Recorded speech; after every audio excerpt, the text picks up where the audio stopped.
Good morning, everyone. Not your average Wednesday. We have one earthquake and several aftershocks this morning. 17 new cases to report overnight, 9 of which are linked and the remaining still under investigation. Only one of the new cases was in quarantine during their entire infectious period, and at least 11 spent part of their infectious period in the community.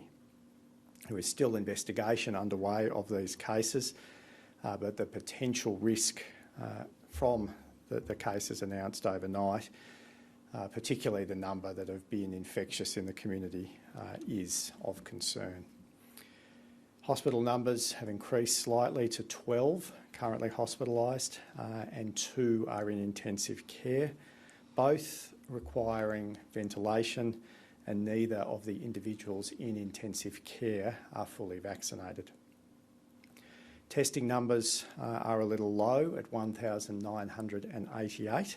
So again, if you have any symptoms, please come forward for testing and do so straight away, please. We've had too many people waiting days and days with symptoms before coming forward to get tested. If you've got symptoms, the best thing that you can do to protect yourself, your family and friends and the broader community is to come forward for testing as soon as possible.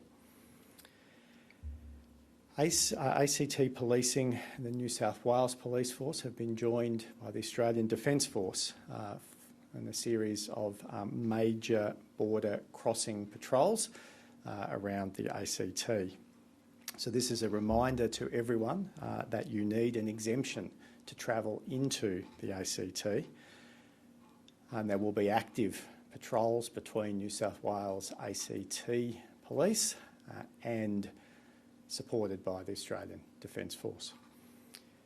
COVID-19 business compliance teams continue to be active across the city.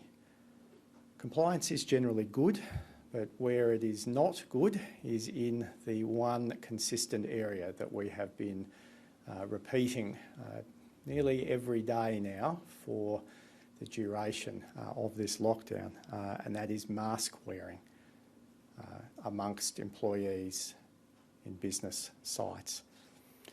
So our compliance teams will continue that focus, continue to remind businesses, those whom have already been reminded will not be shown the courtesy of further reminders on this point.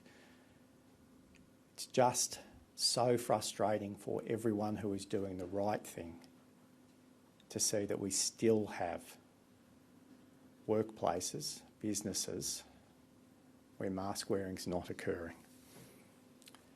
On the vaccination front, a little over 81% of the population have now received their first dose.